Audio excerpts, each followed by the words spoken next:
j'espère que vous allez bien. Merci beaucoup pour le partage des vidéos et merci pour les vues que vous me donnez. Actuellement, lorsque je mets une vidéo sur la toile à moins de 48 heures, elle a déjà 1000 vues. Merci beaucoup. Cela est une grande avancée pour moi. Je vous dis encore grand merci du fond du cœur. Mais aujourd'hui, je vais m'attaquer à une situation un peu particulière. La situation des étrangers dans certains pays. Lorsque votre famille, quelqu'un, un membre de votre famille, qui soit proche ou éloigné, va dans un pays, lorsqu'il vous appelle que ok, il est déjà arrivé et que vous avez son numéro, prenez souvent de la peine d'appeler et demander tout simplement est-ce que tu vas bien. S'il dit qu'il va bien, vous raccrochez le téléphone. Je vous assure que dans ce monde, il y a des pays où lorsque ta personne se trouve, il ne faut pas essayer de lui demander généralement l'argent, mais demande seulement s'il va bien. S'il dit qu'il va bien, tu pries le Seigneur, tu dis Dieu merci. Regardez par exemple ce pays au Moyen-Orient où on maltraite les gens, en particulier des Africains tout le temps. Des vidéos sortent sur la chaîne des youtubeurs ou sur la chaîne des influenceurs tout le temps, mais les gens ne soulèvent pas ces vidéos. Du coup, ils continuent à maltraiter les étrangers dans ce pays-là. Vous avez soulevé Viviane à 24, on a vu. Vous avez soulevé Djenaba à moins de 48, on a vu. Seulement les deux vidéos ont cumulé plus de 10 millions de vues sur YouTube et sur les autres plateformes à moins de 48 heures. Si vous soulevez aussi ce genre de vidéos que je viens de mettre, je suis sûr que la communauté internationale ou même certains pays en Afrique, parce que pas tous les pays, mais certains pays peuvent au moins faire quelque chose pour les ressortissants de ce pays-là. Exemple, ce que le Sénégal a fait. Regardons d'abord la vidéo et ensuite revenons commenter. C'est un hangar d'Ekati qui longtemps a accueilli les nuits festives de la jeunesse dorée libanaise. C'est aujourd'hui le refuge de 200 Sierra-Léonaises, femmes domestiques abandonnées, déboussolées, prises au piège d'un conflit qui les dépasse. Léa, fille du propriétaire des lieux.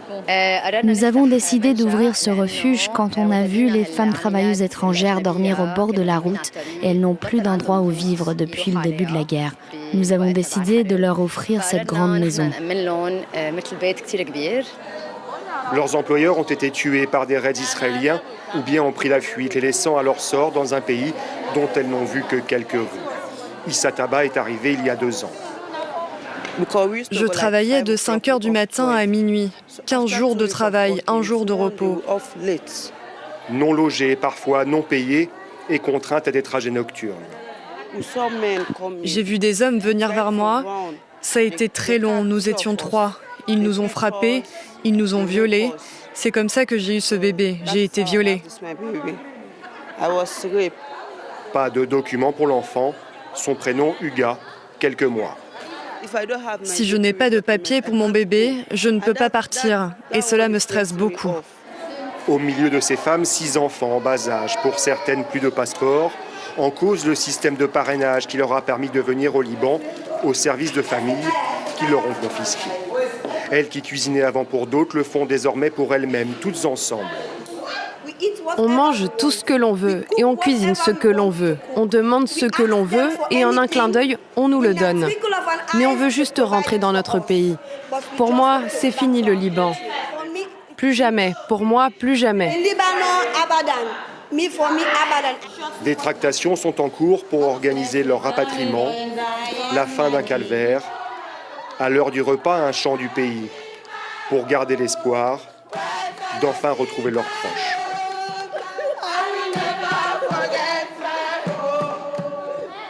Vous tous, vous avez vu la vidéo, vous avez vu ce que la fille a raconté. Elle a été abusée sexuellement, on ne sait pas combien de personnes. Elle a dit qu'ils sont arrivés sur nous, ils étaient 3. Je ne sais pas si chaque personne a fait à son tour ou c'est juste une seule personne. Mais franchement, je ne sais pas comment est-ce qu'un pays comme cela n'est pas encore éradiqué de la carte du monde. Quand je dis éradiqué, ce n'est pas qu'on doit les tuer tous, non. C'est dit par exemple que désormais, il n'y aura plus de terrorisme dans ce pays. Il n'y aura plus de personnes qui quittent d'un pays vers ce pays là-dedans, on ferme tout simplement leur ambassade vers l'extérieur dans presque tous les pays. Je pense que si tous les pays d'Afrique se décidaient par exemple de fermer l'ambassade du Liban sur le territoire, les gens ne vont même plus s'intéresser à ce pays-là. La deuxième chose qu'on peut faire, c'est de sensibiliser les gens. Partager des vidéos comme celle-ci. Même si tu n'es pas influenceur, même si tu n'es pas blogueur, même si ça ne te sert à rien, partage. Tu ne sais pas qui tu peux sauver. Il y a des gens qui veulent aller au Liban, ils ne savent même pas ce qui se passe au Liban. C'est-à-dire, on peut le retirer de son trou par exemple,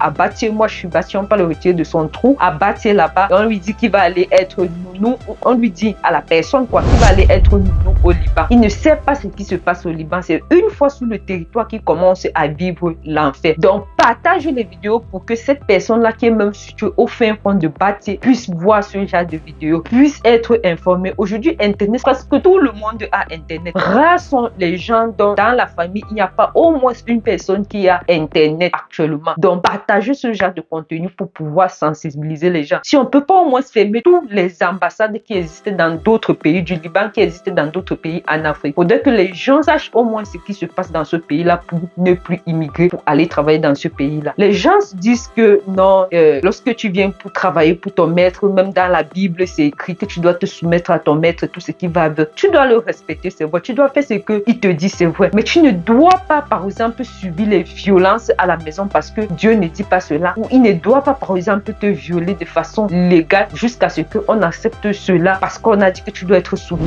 à ton maître dans la Bible ou dans le Coran. Non, ça, c'est inacceptable. Regardez, par exemple, en retour, comment les pays en Afrique traitent ces gens-là. On dit actuellement, comme ceux qui le savent, ceux qui ne le savent pas, le Liban est frontière à Israël. Donc, comme il y a la guerre israélienne, certaines villes du Liban sont bombardées actuellement. Du coup, les pays comme le Sénégal qui aiment beaucoup leur population parce qu'il n'y a que des pays comme ça, le Sénégal, la Côte d'Ivoire, bref, les pays de l'Afrique de l'Ouest là. Parce que les pays de l'Afrique centrale, exemple le Cameroun, je n'ai pas encore vu ce genre de truc là-bas. Ils sont en train de faire revenir leurs habitants qui étaient au Liban. Regardez par exemple cette vidéo où ce père libanais, il est au Sénégal, il se sent tellement bien que lorsque la caméra vient, il ne sait même pas aller au fait que non, sa famille est bien arrivée, tout ce qui va. Regardez comment on les traite dans d'autres pays africains et comment eux aussi ils traitent les gens dans leur pays. Serrer sa fille dans ses bras. Une sensation douce pour ce père de famille qui lui n'était pas au Liban ces derniers jours. Il était au Sénégal. Les HM vivent entre les deux pays. Leur maison libanaise a explosé dans des bombardements. Seule l'adolescente et sa mère ont survécu. Tout perdu. Perdu mon fils. J'ai perdu ma maison. Tous mes rêves, tous mes souvenirs, tout. C'est dur. Qu'est-ce que je vais parler encore? On ne peut pas imaginer. On a un fils de 14 ans et demi qui disparaît comme ça. Il y a 10 minutes avant, je parlais avec lui. 10 minutes après, on m'appelle. Il n'y a plus de maison, il n'y a plus de fils.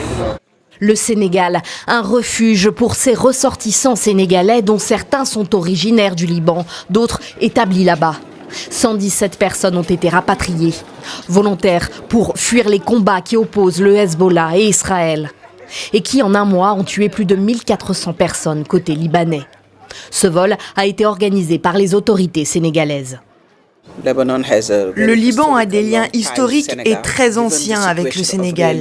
Étant donné la situation d'hostilité, les bombardements, vous savez, toutes ces personnes déplacées, le gouvernement sénégalais se devait d'agir. Samedi, plusieurs centaines de personnes ont manifesté à Dakar et appelé à un cessez-le-feu dans tout le Moyen-Orient. La communauté libanaise compterait environ 30 000 personnes au Sénégal, où elle est présente depuis la fin du 19e siècle. Beaucoup de ses membres ont la double nationalité et nombre d'entre eux ont gardé des liens forts avec leur pays d'origine, où une partie de leurs proches réside encore.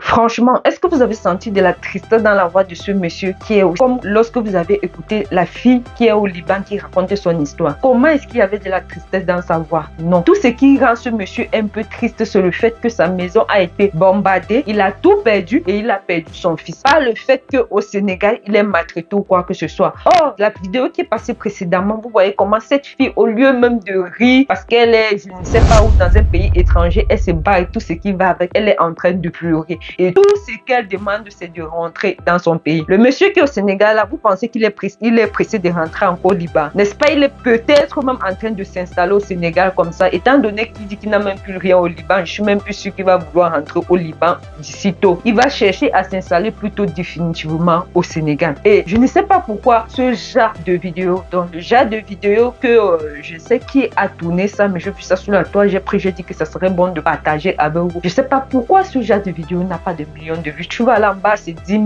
vues, c'est 15 000 vues et tout. Pourtant, on peut donner à ce genre de vidéo à moins de 48 heures 10 millions de vues. Lorsqu'une vidéo a un taux de clics vraiment élevé, YouTube s'intéresse à ça. Imaginez si tous les influenceurs du Cameroun et de la Côte d'Ivoire partagent ce genre de vidéos. Pour ne même pas dire, au Cameroun, on a 54 pays. Si seulement le Cameroun, la Côte d'Ivoire, à moins de 48 heures, ils peuvent donner 15 millions de vues à des vidéos de musique et tout ce qui va avec. Si 50 autres pays, on laisse même les 4 autres pays, 50 ou 10 seulement se mettent ensemble et disent qu'ils vont soulever une ou deux vidéos qui parlent de ce qui se passe au Liban. Vous pensez que qui ne doit pas s'intéresser à ce qui se passe au Liban? Personne ne doit dire qu'il ne doit pas s'intéresser à ça. Donc, comme je vous dis toujours ici sur cette chaîne, l'information, c'est la clé. Si les gens immigrent au Liban jusqu'à nos jours, c'est parce qu'ils n'ont pas cette information. Donc, des vidéos comme celle que je suis en train de sortir ici, partage là. Je ne sais pas si c'est ta cousine qu'on va prendre au fin fond du Tchang là-bas pour l'envoyer au Liban un jour. Parce que même nous, les humains, même pas seulement les Libanais, nous, les Africains, on est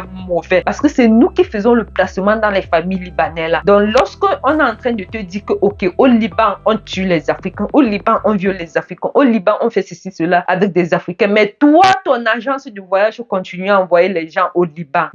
Qu'est-ce que tu fais? Tu n'as pas honte. Et une fois, les agences là disent que non, ils font un suivi continu une fois au Liban. Je me dis, ça c'est faux. Parce que s'ils faisaient un suivi continu au Liban, c'est que tout ce qui se passe, ça ne se passe pas. Ou lorsque quelqu'un dit qu'elle a, par exemple, été maltraitée par son patron et tout, l'agence demande immédiatement de faire revenir la personne. Les agences qui disent qu'ils font le suivi une fois sur le territoire, moi je trouve ça comme du pipeau, surtout dans les pays comme le Liban. Parce que voilà un abri où il y a plus de 200 personnes. Si des agences faisaient du suivi sur le territoire, c'est que ce genre de cas, on n'a pas. En combien de temps? Elle a dit depuis septembre, donc de septembre à novembre, ils ont déjà plus de 200 personnes. Vous vous imaginez si c'est un truc qui s'étend sur 6 mois, sur un an, ils auront même 1000 personnes rassemblées dans le sous-sol là. Vous avez vu comment la maison est conçue, non? C'est le sous-sol de quelque part qu'on a pris pour le mettre à l'intérieur. Il y a certains états comme certains états de la Russie que moi je peux pas conseiller les gens d'aller là-bas. Certains pays comme le Liban, moi je peux pas conseiller les gens d'aller là-bas. Ça ne sert à rien. Pour moi, ça ne sert à rien. Certains états de la Russie, pourquoi est-ce que je dis ça? Il y a des gens, vous ne l'ignorez pas, il y a des gens qui sont en Russie qui me contactent sur comment on fait pour entrer en Allemagne. Si la Russie était tellement bien que ça, c'est qu'ils ne me contactent pas sur comment on fait pour entrer en Allemagne. Je suis pas sûre qu'il y a quelqu'un qui ici en Allemagne qui va te contacter quelqu'un qui est en Russie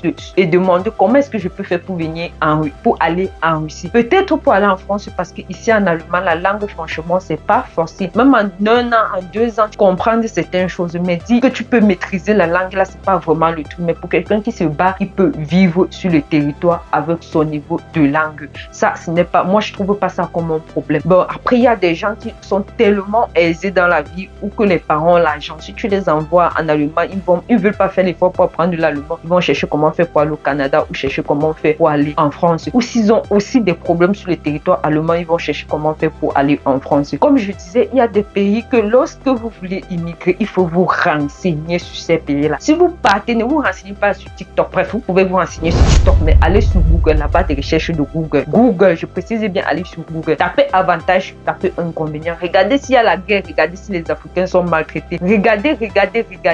Lisez vous-même avec vos yeux avant de dire que ok, je me lève pour aller dans ce pays-là. Pourquoi je parle de la Russie? Il y a des gens qui s'en sortent en Russie, ça c'est pas un problème. J'ai dit certains états. Moi j'ai une amie, elle n'est pas trop proche à moi, mais elle est proche à un ami à moi. Je vais pas dire elle était en Russie parce que elle est en Russie. Pourquoi jusqu'à actuellement? Parce qu'elle a pu épouser quelqu'un qui avait la nationalité russe et on lui a donné cette nationalité-là. Ce n'est que comme ça qu'elle a pu rester en Russie. Sinon elle était allée pour étudier en Russie, mais tout le temps elle se plaignait des choses. Tout le temps elle voulait même sortir du territoire avant d'entrer encore sur le territoire. Avant qu'après elle a trouvé quelqu'un qui avait des papiers, ils se sont mariés, ils ont eu l'enfant, je sais pas si là il y a 2 enfants, mais à l'époque elle avait déjà un enfant et puis elle a obtenu ses papiers et certaines choses se sont allégées de son côté. Franchement, je voulais tout simplement vous dire, faites attention. Les pays dans lesquels vous voulez passer là, que ce soit la Roumanie, le Luxembourg, même l'Allemagne ici là, il y a certains états ici là que je vois sur TikTok, les gens disent qu'ils sont traumatisés. Exemple, dans le Thuringen, dans le Saxe, les états où l'extrême droite est présente. Les gens disent là-bas qu'ils sont traumatisés, ils pleurent même sur internet. Bon, c'est vrai qu'ils sont pas trop nombreux, mais il faut quand même déjà dit que ces états-là, ce ne sont pas les états dans lesquels vous souhaitez partir, ou si vous êtes là-bas, vous faites l'effort de quitter rapidement dans ce genre d'état. Il ne faudrait pas qu'il y ait un caillou dans vos oreilles. Vous dites que ok, c'est arrivé à elle parce qu'elle est peut-être laide. Moi, comme je suis arrivée, je suis belle, je suis brune, ceci, cela, ça ne va pas m'arriver. Il faut faire attention. N'oublie pas de partager cette vidéo. Cela peut sauver, même si ce n'est qu'une vie, c'est déjà beaucoup. Allez, rendez-vous à la prochaine vidéo. Hello, j'espère que tu te portes bien. Merci de t'abonner à la chaîne. Merci de mettre un petit pouce like à cette vidéo pour nous encourager. Pour toutes vos procédures vers l'allemand, n'hésitez pas de faire confiance à FSCS, leader actuel sur le marché pour les procédures d'immigration vers l'allemand. Si tu veux faire les cours de langue, si tu veux étudier, si tu veux avoir un contrat de formation ou Osbidum encore, si tu veux faire un regroupement familial ou encore monter ton dossier pour la chance 1 n'hésite pas de contacter les numéros qui sont sur cette fiche pour qu'on puisse vous donner toutes les informations nécessaires. À date d'aujourd'hui, FSCS est situé dans 4 pays en Afrique, à savoir le Cameroun, le Sénégal, le Mali, le Burkina Faso. Mais on peut monter ton dossier peu importe le pays dans lequel tu te trouves. Mais nos bureaux sont situés principalement dans les 4 pays dans lesquels je viens de citer. Donc n'hésite pas de faire confiance à FSCS. N'hésite pas à écrire aux numéros qui sont sur cette fiche pour qu'on puisse vous donner plus de renseignements. Allez, rendez-vous à la prochaine vidéo.